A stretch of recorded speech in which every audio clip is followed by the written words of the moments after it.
You know, the hardworking, honest, tax-paying citizens of Colombia were not behind Escobar. They were just afraid of him because they had seen what he was capable of. And that particular bombing you're talking about was on 15th Street there in Bogota. And that the mall where he set that car bomb off, the whole front of it was a city block large. The whole mall was, and the whole front of it was glass. So you can imagine when that bomb went off, all those shards of glass are just maiming and killing people. And, you know, you go down there and you see these sites, and you first come in and you're seeing, you know, you can see the smoke, you can hear the sirens, you can hear people screaming and crying, and it's just pandemonium. It's just chaotic. And then you come in, you see damaged vehicles, and then you start seeing body parts. And then you see a fireman or a policeman carrying the lifeless body of a child, an infant or a toddler, you know, who hasn't even had a chance at life. And you know, I don't understand why anybody would be like that. I don't understand what goes on up here to make a person so callous and so cold-hearted that they're willing to do something like that. And that particular bomb, the whole point of that car bomb was across the street was a drugstore. The Cali cartel, the Rodriguez Oruela brothers, owned a chain of drugstores in Colombia.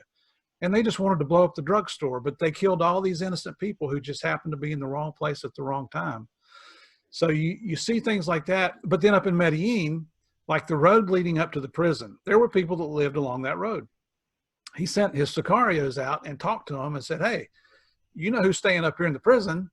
If you see a strange person or a strange car that you've never seen here before, a phone call could result in cash in your pocket.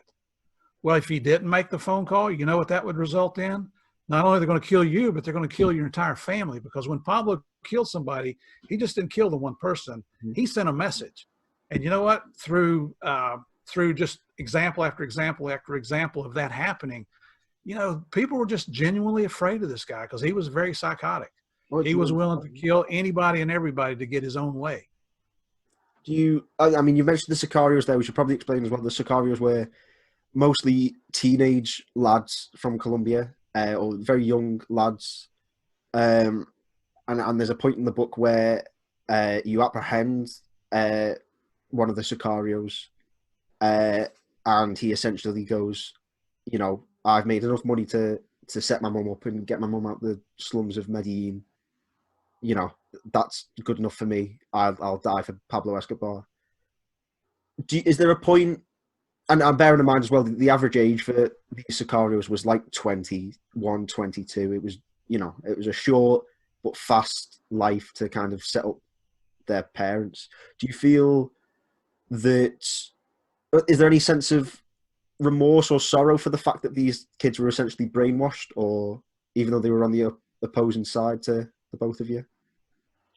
Well, you know what? That's an interesting point. Did we? I mean, you know, they're young kids, but but once you, I mean, when you make a decision, you know, in that Sicario you're referring to, when I interviewed him, we helped arrest him. I think he confessed he was 15 years old, but he had already killed 10 police officers at $100 a head.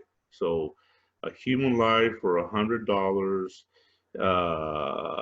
15 years old, you know what you're doing, you know what they're paying you. Brainwash, I don't know, probably. I mean, I've never heard of that. Yeah, but you're probably right, Harry. They were brainwashed. But they idolized Pablo Escobar. They worshipped him.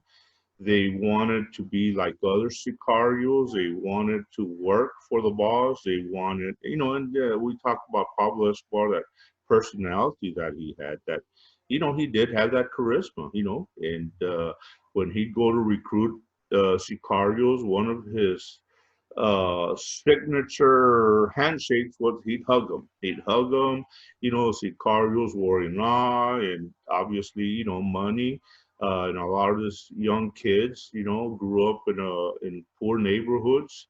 So Pablo gave them money, and, you know, they were able to take this one in particular. Told me, hey, you know, they were in poverty. Gave money to his mother. She now had a house. She had food. So, and what he says, you know, my allegiance is to Pablo. I will kill and die for Pablo Escobar. He pretty much said my life expectancy, I'll be dead by 22, 23 years old.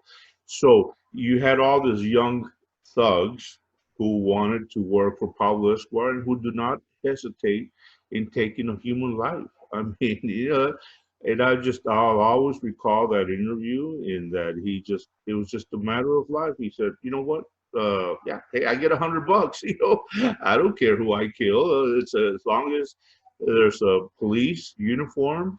I always remember, I said, how did you? He said, I just, go on the back. That way I don't have to see them. Shoot them in the back, take off. And then I told him my tally at the end of the day. I say, hey, I killed 3 or 4. I get $400. I mean, you know what I'm saying? So that's that sick way of thinking. However, Pablo Escobar utilized that. And yeah, Pablo paid them. They worked for Pablo. They bragged, hey, I'm working for Pablo Escobar. So it was a way of life for all these young kids who turned criminals. So I mean, yeah, brainwashed or not, I mean, they were killing innocent people. And I mean, there is a sense as well. You did say they're going around the back, so they don't have to see the face. So there isn't an emotional attachment there as well. The fact that they know what they're doing is wrong and they don't want to have to associate themselves with. They know what is wrong. And I mean, this particular one, but other ones, they'd kill you in front of your face. They didn't care. It was just this one, I guess, that was his motive. He said that way he don't have to look at them. He said, walk behind him, and to shoot him. And to me, I go at the end of the day and I get my money. But a lot of other Sicarios didn't have that.